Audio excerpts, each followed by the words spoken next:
जो स्टेटमेंट्स वाले क्वेश्चन होते हैं हमें उस पर स्पेशल फोकस करना है और ज़्यादा अपनी ओवर कॉन्फिडेंट नहीं होना है ऐसे क्वेश्चंस में। हमें ध्यान से इनके वर्ड टू वर्ड देखना है कि स्टेटमेंट बोल क्या रही है। Okay, hello students, welcome to read spot. और आज हम डिस्कस करेंगे सेंट्रोजोम एंड सेंट्रियोल में क्या डिफरेंस है। सो ये हमारा चैप्टर है cell the unit of life. Last video में भी हमने मीजोजोम पर डिस्कशन किया था। तो ये जो टर्म्स हैं ये थोड़ा सा कंफ्यूज कर देते हैं स्टूडेंट्स को कि इनमें डिफरेंस क्या है, क्या सिमिलैरिटीज है ना। तो इसलिए आज इसको थोड़ा सा कॉन्सेप्ट क्लियर करने की कोशिश करेंगे थ्रू हमारा कॉन्सेप्ट प्लस इसके NCERT objective and subjective question. Okay, so चलो स्टार्ट करते हैं। तो देखिए यहाँ पे मैंने एक डिफरेंस बनाया हुआ है सेंट्रोजोम एंड सेंट्रियोल में। तो हम इसके मेन जो 4 सिग्निफिकेंट पॉइंट्स हैं वो कवर करेंगे, है ना, विद डायग्राम। चलिए तो सबसे पहले देखते हैं सेंट्रोजोम क्या है। तो सेंट्रोजोम हमारा क्या है, एक नॉन मेम्ब्रेन बाउंड ऑर्गेनेल है ना। इसमें कोई मेम्ब्रेन नहीं होती है, इस पे फोकस कीजिएगा, इसमें कोई मेम्ब्रेन नहीं है, विदाउट मेम्ब्रेन का एक ऑर्गेनेल है। ओके, इसको हम क्या बोलते हैं, microtubule organising centre. So this is your first point, this is your second point. MTOC बोलते हैं इसको, माइक्रोट्यूब्यूल ऑर्गेनाइजिंग सेंटर। तो क्या बोल रही है कि माइक्रोट्यूब्यूल को जो ऑर्गेनाइज करते हैं एक वो सेंटर है जहां से माइक्रोट्यूब्यूल्स ओरिजिनेट होती हैं। ओके ओके, सो हमारा थर्ड पॉइंट क्या है कि सेंट्रोजोम में होता क्या है। तो सेंट्रोजोम में हमारे 1 पेयर ऑफ सेंट्रियोल्स है प्लस हमारा पेरियोसेंट्रियोलर मैट्रिक्स है ना। हमारे एक पेयर इसमें सेंट्रियोल होंगे और ये किसमें एम्बेडेड है, एक मैट्रिक्स है, डेंस मास ऑफ प्रोटीन है, प्रोटीन का ऐसे क्लाउड बना हुआ है, उसके अंदर ये एम्बेडेड है। तो एक हमारा एक स्फेरिकल एक क्लाउड है प्रोटीन्स का, उसके अंदर हमारे सेंट्रियोल्स प्रेजेंट है और इस स्ट्रक्चर को हम सेंट्रोजोम बोलते हैं, है ना। Amorphous pericentriolar matrix. एमोर्फस मतलब कि इसमें कोई शेप नहीं है, कोई बाउंडेशंस नहीं है और ऐसी क्लाउड की तरह एक प्रोटीन्स है आपके। बेसिकली उस प्रोटीन्स में हमारे क्या है, आप हमारे सेंट्रियोल्स प्रेजेंट है, ठीक है। ऐसे एक बॉल लगा लो आप, है ना, जो कि किसी मेम्ब्रेन से बाउंड नहीं है और उसके बीच में 2 सेंट्रियोल्स प्रेजेंट हो 90 डिग्री के एंगल पे परपेंडिकुलर। तो ये हमारा सेंट्रोजोम हो गया, है ना। So this is our third point. Fourth is कि ये ऑर्गेनल करता क्या है। तो ये वाला पॉइंट तो सिमिलर है हमारे इसी पॉइंट से कि ये एक ऑर्गेनल जो serve as the microtubule organising centre. Okay, तो रोल क्या है हमारा, फोर्थ पॉइंट जो है main important, it plays a crucial role in organizing the mitotic spindle during cell division. तो हमारा सेल डिवीजन में हेल्प करता है ना, हमारा जो सेंट्रोजोम है सेल डिवीजन में हेल्प करता है। इसमें स्पिंडल फाइबर्स रिलीज होते हैं माइक्रोट्यूब्यूल से। ओके, सो ये आपको मेरे ख्याल से काफी सिग्निफिकेंट 4 पॉइंट क्लियर हुए होंगे। चलो अब हम बात करते हैं जो ये 1 पेयर ऑफ सेंट्रियोल्स दिए हैं, आखिर ये क्या है। चलिए तो सेंट्रियोल्स पर आ जाएंगे एक बार हम। तो सेंट्रियोल्स को देखने से पहले अगर थोड़े से स्ट्रक्चर को डिस्कस कर लेते हैं। तो यहाँ पे ये सेंट्रोजोम का स्ट्रक्चर दिया है और यहाँ पे दिया है ये सेंट्रियोल का। सो एक बार हम सेंट्रोजोम का स्ट्रक्चर एक बार डिस्कस कर लेते हैं। देखो यहाँ पे सेंट्रोजोम दिया है आपका, तो ये सेंट्रोजोम है। यहाँ पे आपको कोई ऐसे मेम्ब्रेन नहीं दिख रही है ना, बस एक ऐसे डेंस मास ऑफ प्रोटीन है और उसमें हमारा ये देखो 1 और 2 एक पेयर के सेंट्रियोल पड़े और ये कैसे हैं, ये 90 डिग्री एंगल पर ही मिलेंगे आपको, हमेशा परपेंडिकुलर टू ईच अदर ही मिलेंगे। ये ऐसे नहीं पड़े पाएंगे आपको कि पैरेलली पड़े हैं, है ना, ऐसे है लॉन्गिट्यूडनली, ऐसे नहीं मिलेंगे। ये आपको हमेशा परपेंडिकुलर टू ईच अदर मिलेंगे। ओके, ये हमारा सेंट्रोजोम का स्ट्रक्चर हो गया है। ये हमारा सेंट्रियोल है, यहाँ पे सेंट्रियोल का स्ट्रक्चर दिया है। अगर इसको इस सर्कल को अगर हम इसको मूव करेंगे, ये मूवमेंट करें, रोलिंग हो, तो ये कैसा लगेगा, ये आपको कार्टव्हील जैसा लगेगा। कार्टव्हील देखिए आपने, तो ये ऐसे सर्कल में ऐसे एक टायर की तरह कार्टव्हील की तरह लगेगा। तो यहाँ पे ट्रिपलेट्स हैं, ये A B C, ये माइक्रोट्यूब्यूल ट्रिपलेट्स हैं और ये कितनी है, 9 है। 1 2 3 4 5 6 7 8 9। सो ये 9 माइक्रोट्यूब्यूल ट्रिपलेट्स हैं। ये सेंट्रियोल का आपका एक बेसिक स्ट्रक्चर है। और ये जो माइक्रोट्यूब्यूल्स हैं ये कौन से प्रोटीन से बनी होती हैं, ये जो आपको माइक्रोट्यूब्यूल्स दिख रहे हैं यहाँ पे, ये फिलामेंट्स दिख रहे हैं, किससे बने हैं, ये बने होते हैं हमारे ट्यूब्यूलिन प्रोटीन से। चलिए तो इसके 4 बेसिक पॉइंट्स क्या है कि it is made up of microtubule, your centriole is made up of microtubules, 9 microtubule triplets which looks like a cartwheel. Okay, so this is your first point. Second is कि किससे बना होता है, tubulin protein से बना होते हैं। Third अब डिस्कस करते हैं कि इसके अंदर का स्ट्रक्चर कैसा है ना। तो इसको हम बोलते हैं 9+0 अरेंजमेंट। क्या बोलते हैं, 9+0 अरेंजमेंट, क्योंकि 9 ट्रिपलेट्स हैं प्लस सेंटर में कोई माइक्रोट्यूब्यूल नहीं है, खाली है। तो इसको हम बोलते हैं प्रोटीन हब, है ना, सेंटर में एक प्रोटीन हब है ना। तो यहाँ पर ये बोले central part of the proximal region of the centriole is also proteinaceous, ये भी प्रोटीन का ही होता है और इसको हम बोलते हैं हब। अब ये हब कैसे कनेक्टेड है, this is connected with the tubules of the peripheral triplets bye radial spokes. ठीक है, सो इसके साथ मैंने यहाँ पे एक लेबलिंग वाला डायग्राम भी डाला है, इसको हम देखेंगे, है ना। ये माइक्रोट्यूब्यूल्स हो गई आपकी तीनों, ये स्पोक्स हो गए यहाँ पर, ये जो स्पोक्स हैं ये आपको यहाँ पे सेंट्रल जो हब है इससे कनेक्ट कर रहे हैं। तो हमारे पास कितने स्पोक्स हुए बेटा, 9 स्पोक्स हो गए, ठीक है, 9 spokes connecting to the central hub. Okay, so this is your 9+0 arrangement.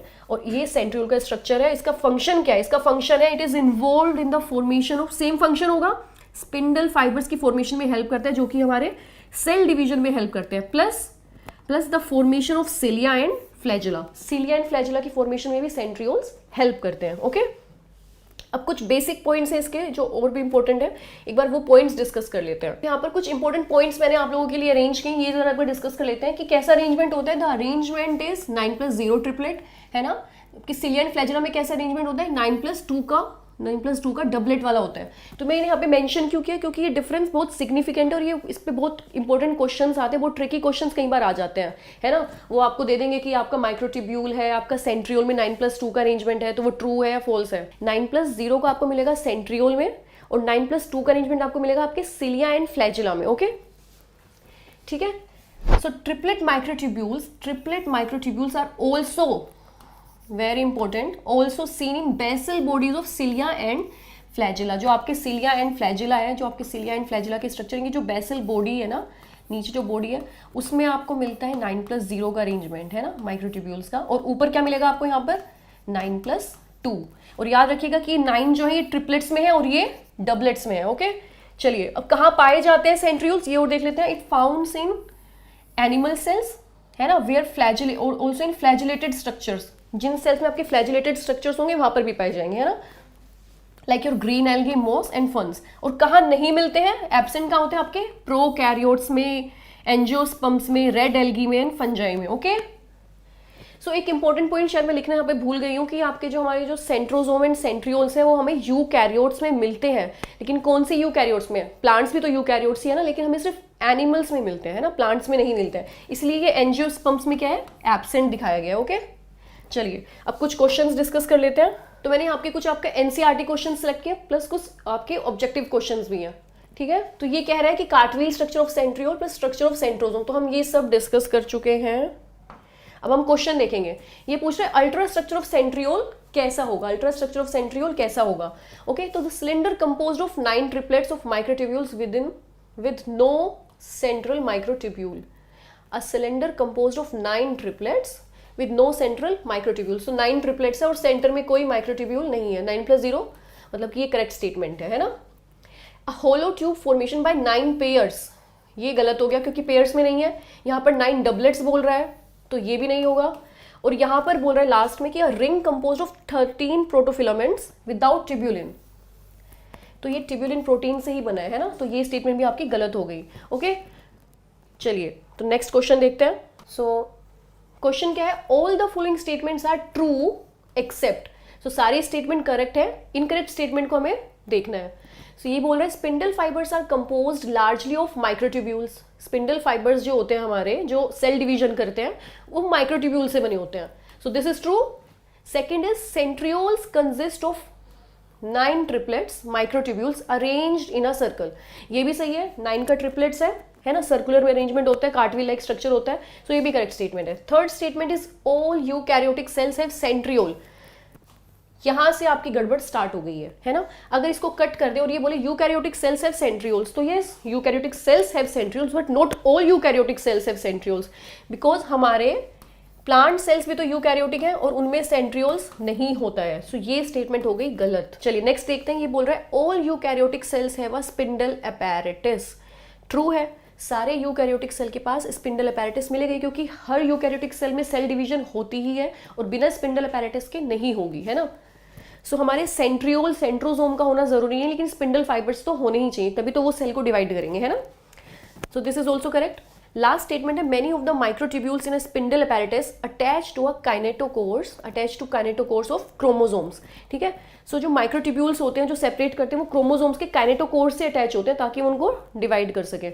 ये वाला टॉपिक हम हमारी नेक्स्ट वीडियो में डिस्कस करेंगे, तो आपको इस पर और क्लैरिटी मिल जाएगी। ओके, सो यहाँ पर हमें एक फॉल्स स्टेटमेंट निकालनी थी और फॉल्स स्टेटमेंट कौन सी है, your third statement. Okay, I think आपको समझ आ रहा होगा। चलिए ये हमारी लास्ट स्लाइड है, ये आपका ऑब्जेक्टिव क्वेश्चन है, ये आप लोग खुद ट्राई करेंगे और मुझे करेक्ट आंसर्स चाहिए, मुझे आप कमेंट सेक्शन में करेक्ट आंसर बताएंगे, ठीक है।